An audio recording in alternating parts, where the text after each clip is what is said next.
दोस्तों, आपने law of attraction का नाम तो सुना ही होगा, जिसमें हमें बताया जाता है कि अगर आप किसी भी चीज़ के बारे में सोचते रहो और उसके लिए आशावादी या पॉजिटिव रहो, तो वो चीज़ आपको ज़रूर मिल जाएगी। ये बुक हमें एक अलग कॉन्सेप्ट के बारे में बताती है, जिसका नाम है लॉ ऑफ वाइब्रेशन। लेकिन इस बुक में वैक्स किंग, जिन्होंने इस बुक को लिखा है, वो हमें बताते हैं कि ज़रूरी नहीं कि कोई भी इंसान किसी भी चीज़ को पाने के लिए हमेशा आशावादी या पॉजिटिव हो। लॉ ऑफ अट्रैक्शन हमेशा पूरा हो, ये ज़रूरी नहीं है। इसलिए ऑथर ने लॉ ऑफ वाइब्रेशन के बारे में बात की है। क्या है लॉ ऑफ वाइब्रेशन? पूरी दुनिया एटम्स से मिलकर बनी है और हर एक एटम्स में थोड़ी सी वाइब्रेशन होती है। इसलिए इस दुनिया के हर चीज़ में नेचर की दी गई वाइब्रेशन है। हमने स्कूल में अलग अलग तरह के एटम्स के बारे में पढ़ा था, जैसे कि सॉलिड, लिक्विड और गैसेस। और इन तीनों में ही अलग अलग वाइब्रेशन की फ्रिक्वेंसी होती है, इसलिए हमें ये तीनों अलग अलग शेप में दिखाई देती हैं। वाइब्रेशन दो तरह के होते हैं, हाई स्टेटस वाइब्रेशन, लो status vibration. Love, happiness, help, ये सब हाई वाइब्रेशन है, जबकि हेट, गुस्सा, ये दोनों लो वाइब्रेशन है, जो हमें अफेक्टेड करके बुरा बना देता है और जिससे हम अपने गोल या सपनों को अचीव नहीं कर पाते। अब हम इसी लॉ ऑफ वाइब्रेशन से खुद को इम्प्रूव करने के लिए कुछ अमेजिंग बातें सीखेंगे। Take care means self care. खुद से प्यार अपने आप को स्वीकार करने के बीच का बैलेंस है। आप जानते हैं कि आप बेहतर बन सकते हैं और फिर इसके लिए काम करना शुरू कर देते हैं। ऐसे लोग जिनकी वाइब्रेशन लो है और वो आपको भी उसी वाइब्रेशन में ले जा सकते, उनको छोड़ना ही बेहतर है। इसमें आपको बिल्कुल भी रिग्रेट नहीं करना चाहिए। जब आप पूरी क्षमता के साथ जीते हैं और काम करते हैं, तो सिर्फ आप अपनी ही लाइफ नहीं, आपके सर्कल में जितने लोग हैं उनकी लाइफ भी चेंज कर देते हैं। Positive people.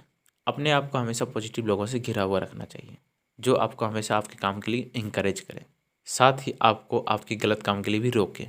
ऐसे लोग आपके वाइब्रेशन को हाई रखने में हेल्प करेंगे, आपको हमेशा आपके गोल अचीव करने में हेल्प करते रहेंगे। नेगेटिव लोगों को कैसे हैंडल करें? दुनिया में चाहे कितने ही अच्छे लोग हुए हों, चाहे उन्होंने कितने भी अच्छे काम किए हों, किसी की हेल्प की हों, चाहे वो लोगों के लिए मर भी गए हों, लेकिन फिर भी कुछ लोग ज़रूर होंगे जो उनको पसंद नहीं करते होंगे। अगर आप ये चाहते हो कि आपको दुनिया में सब पसंद करें, एक भी इंसान ऐसा ना हो जो आपसे खुश ना हो, तो आप पूरी ज़िंदगी अपने आप को कमरे में बंद कर लें, तो शायद ऐसा पॉसिबल हो सकता। आप इस बात का ध्यान रखें, जब आप लाइफ में कुछ ना कुछ काम शुरू करते हैं, तो कुछ लोग ज़रूर आएंगे कि आपको बुरा कहेंगे, आपको मजाक उड़ाएंगे, आपकी आलोचना करेंगे। जितना हो सके नेगेटिव लोगों को इग्नोर करें।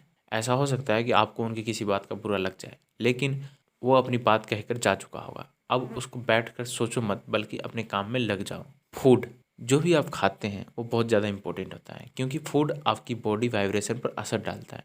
जिस खाने को खाकर आपको नींद या आलस का महसूस होता है, वो लो वाइब्रेशन फूड है, इसलिए उसे खाकर हमारी वाइब्रेशन बदल जाती है। फ्रांस के डॉक्टर एंड्रू सिनेंटन, जो कि इलेक्ट्रोमैग्नेटिज्म के एक्सपर्ट हैं, उन्होंने अपनी रिसर्च में खाने की वाइब्रेशन को 4 कैटेगरी में बांटा है।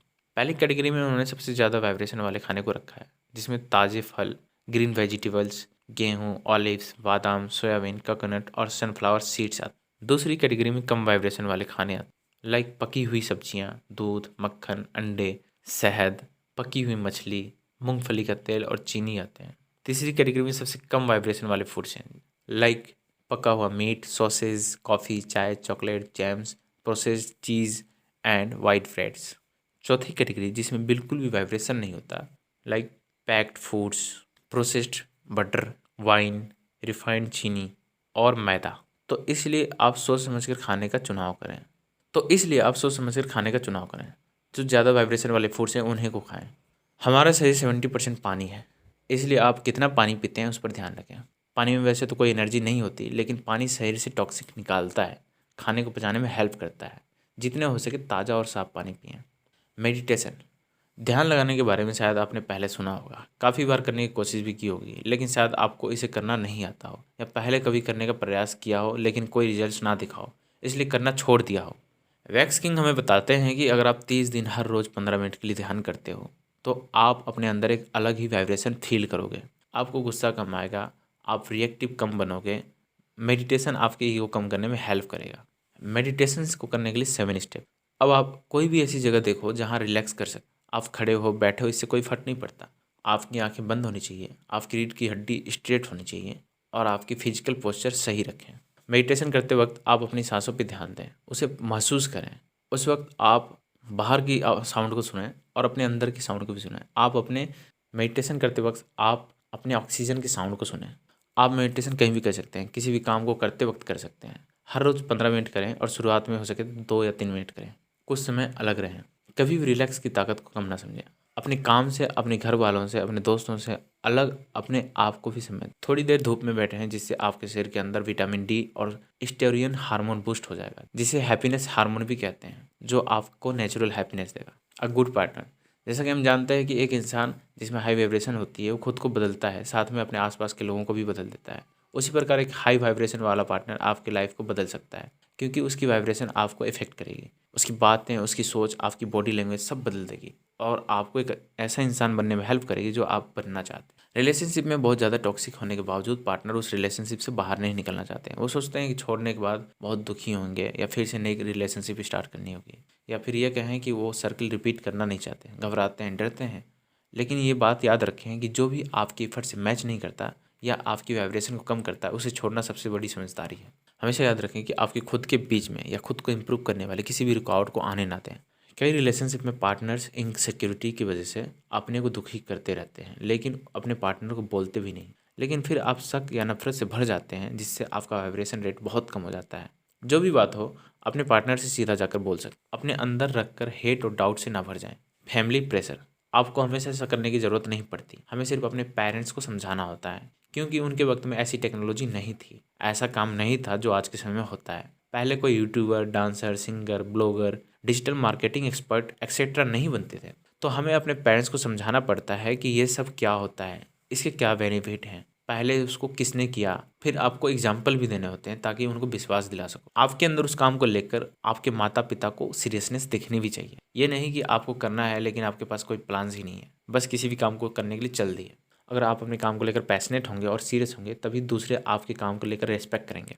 टॉक्सिक जॉब छोड़ने की क्षमता, सपोज आपके किसी कलीग ने आपको बर्थडे पार्टी में बुलाया है और वहाँ आपको एक ऐसा इंसान मिल जाए जो आपकी निंदा करे, मजाक उड़ाए, तो आप उस इंसान को अवॉइड करोगे ताकि आपके अंदर की हैप्पीनेस और पीस खराब ना हो जाए। अब आप अपनी जॉब के बारे में सोचिए, जहाँ आपको ऐसे लोगों से मिलना पड़े जिनका वाइब्रेशन स्टेट बहुत लो है और हमेशा नेगेटिव बातें करते रहते हैं, जिससे आपका वाइब्रेशन भी कम होता रहता है। वैक्स किंग ने अपनी जॉब छोड़ दी थी क्योंकि उनको अपनी जॉब पसंद नहीं थी, ना ही वो अपनी जॉब को लेकर पैशनेट थे। उनकी फाइनेंशियल कंडीशन भी सही नहीं थी और उनके ऊपर काफ़ी डेप्थ भी थे।